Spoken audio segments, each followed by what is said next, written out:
Hey guys, so quick video. If your Smeg dishwasher is not draining, so what it can be the issue that the blockage is often the culprit and is typically located in a filter in the sump.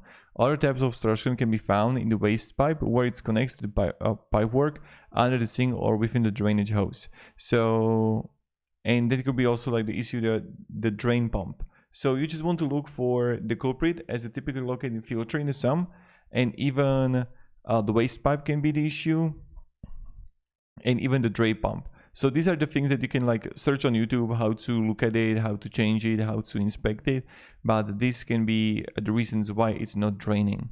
So I just want to make this quick video for you on what you can possibly do and how you can possibly fix the issue. So thank you very much and have a great day and goodbye.